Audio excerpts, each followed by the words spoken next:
আসসালামু আলাইকুম রহমতুল্লাহ। Welcome to my channel Rafi Bidyaghar. Rafi Bidyaghar চ্যানেলের পক্ষ থেকে আপনাদের সকলকে ওয়েলকাম জানাচ্ছি। আমি এআর রনি। শর্ট টেকনিক দিয়ে বাংলা ইংরেজি সাধারণ জ্ঞান পর্ব 1। সাধারণ জ্ঞান টেকনিক 1। ইন্টারনেট চালু হয় 1969 সালে, অর্থাৎ বিশ্বে প্রথম ইন্টারনেট চালু হয় 1969 সালে। তো 1969 সালটিকে যদি আমরা একটু ঘুরিয়ে বলি তাহলে হয় 1996, মানে উল্টা করে যদি বলি তাহলে হয় 1996। বাংলাদেশে ইন্টারনেট চালু হয় 1996 সালে। টেকনিক 2। উপদ্বীপ। সর্ব উত্তরের জেলা পঞ্চগড়, সর্ব দক্ষিণের জেলা কক্সবাজার। এখানে উপ বলতে বোঝাচ্ছে উত্তরের পঞ্চগড় এবং দক বলতে বোঝাচ্ছে দক্ষিণের কক্সবাজার। তো সর্ব উত্তরের জেলা পঞ্চগড়, সর্ব দক্ষিণের জেলা কক্সবাজার। টেকনিক 3। মুক্তিযুদ্ধের সেক্টর। শহর জেলা 2-3। ঢাকা শহর ছিল 2 নং সেক্টর, ঢাকা জেলা ছিল 3 নং সেক্টর। এজন্য শহর জেলা 2-3, ঢাকা শহর 2 এবং ঢাকা জেলা 3 নং সেক্টর। টেকনিক 4।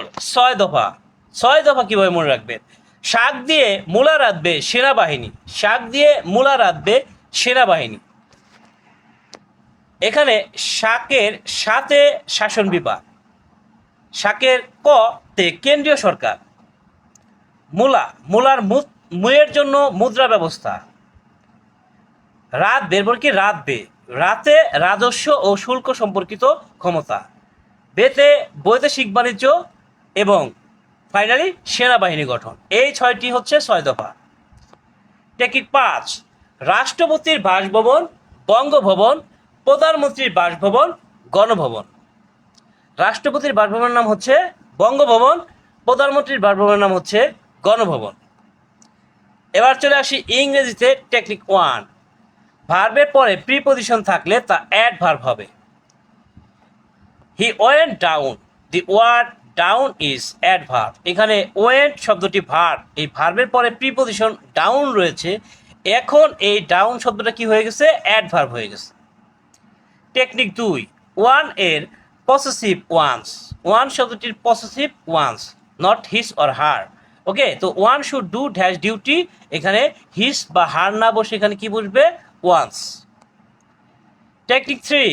সিঙ্গুলার সাবজেক্ট সমান সিঙ্গুলার ভার্ব, প্লুরাল সাবজেক্ট সমান প্লুরাল ভার্ব। কোনো সেন্টেন্সে সাবজেক্ট যদি সিঙ্গুলার হয় তাহলে তার ভার্ব হবে সিঙ্গুলার, সাবজেক্ট যদি প্লুরাল হয় তাহলে ভার্ব হয় প্লুরাল। এখানে one of my friends dash a lawyer, এখানে ওয়ান হচ্ছে singular subject, that is Y এখানে ইজ হবে। One of my friends is a lawyer. চলে আসি এবার স্পেলিংয়ে। ডাবল ডাবল বানানের ইংরেজি বানান ফাইন্ড আউট করার জন্য এই বিষয়টা মনে রাখতে হবে, ডাবল ডাবল আছে কিনা। হ্যাঁ, যেমন কমিটি, কমিটির মধ্যে 2টা এম রয়েছে, 2টা টি আছে, 2টা ই আছে, তাহলে এই জন্য কি বলা হয়েছে? Double double. যে সব কিছু ডাবল ডাবল যদি পাওয়া যায় তাহলে ওই বানানটা হচ্ছে সঠিক বানান। ওকে, আচ্ছা, এরপর হচ্ছে টেকনিক 5-এ আসি। বুড়িয়া তুমি ক্র্যাসি আর বুড়িয়া তুমি ক্র্যাট। তো বুড়িয়া তুমি, বুড়িয়া এরপর ইউ মানে কি তুমি, এরপর মনে রাখবো ক্র্যাসি, অথবা বুড়িয়া ইউ মানে তুমি, এরপরে মনে রাখবো ক্র্যাট। এরপর আসি বাংলার টেকনিককে। বাংলার যে টেকনিক সেটা চলে আসবো। এখন হচ্ছে টেকনিক 1। উগব 428। উৎস গঠন পদ। উতে হচ্ছে উৎস, গতে গঠন, পথে পদ। তো উগব 428 মানে হচ্ছে উৎস অনুযায়ী শব্দ 4 প্রকার: তৎসম শব্দ, তদ্ভব শব্দ, দেশি শব্দ, বিদেশি শব্দ। গঠন অনুযায়ী শব্দ 2 প্রকার: মৌলিক, সাধিত। পদ অনুযায়ী শব্দ 8 প্রকার: বিশেষ্য, সর্বনাম, ক্রিয়া, ক্রিয়া বিশেষণ, বিশেষণ, অনুসর্গ, যোজক, আবেগ। তো এইগুলার মধ্যে থেকে যে টেকনিকটা সেটা হচ্ছে উগব 428। উৎস অনুযায়ী শব্দ 4 প্রকার, গঠন অনুযায়ী 2 প্রকার এবং পদ অনুযায়ী 8 প্রকার, এই জন্য বলা হচ্ছে উগব 428। এরপর আসি টেকনিক 2-এ। পূর্ণমাত্রা, অর্ধমাত্রা, মাত্রাহীন বর্ণ। পূর্ণমাত্রা বর্ণ হচ্ছে 32টি, অর্ধমাত্রা 8টি, মাত্রাহীন 10টি। পূর্ণাঙ্গ মানুষের 32টি দাঁত। হ্যাঁ, একজন পূর্ণাঙ্গ মানুষ, তার দাঁত কয়টি? 32টি। এর জন্য পূর্ণমাত্রা বলা যায়, এভাবে মনে রাখা যায় যে পূর্ণমাত্রা বর্ণ হচ্ছে 32টি, অর্ধমাত্রা 8টি এবং মাত্রাহীন 10টি। এই হলো 50টি বর্ণ। টেকনিক 3। আ যোগ ই। হ্যাঁ, তো কোনো সমাসের মধ্যে যদি আ এবং ই এই দুটেই পাওয়া যায় তাহলে আমরা বুঝবো যে এটা ব্যতিহার বহুব্রীহি সমাস। কানে কানে যে কথা, কানা কানি। দেখো কানা, কানা আ আছে, আবার কানি ই আছে। লাঠা আ আছে, লাঠি ই আছে। তো আ এবং ই এই দুইটা পাওয়া গেলে সেটি হচ্ছে ব্যতিহার বহুব্রীহি সমাস। টেকনিক 4, আলাদা করা গেলে দ্বন্দ্ব সমাস। আলাদা যদি করা যায় তাহলে সেটি হচ্ছে দ্বন্দ্ব সমাস। বাবা ও মা, বাবা মা, বাবা থেকে মাকে আলাদা করা যায়, তাহলে এটি হচ্ছে দ্বন্দ্ব সমাস। সাদা ও কালো, সাদা থেকে কালোকে বা কালো থেকে সাদাকে আলাদা করা যায়, তো এজন্য এটি হচ্ছে দ্বন্দ্ব সমাস।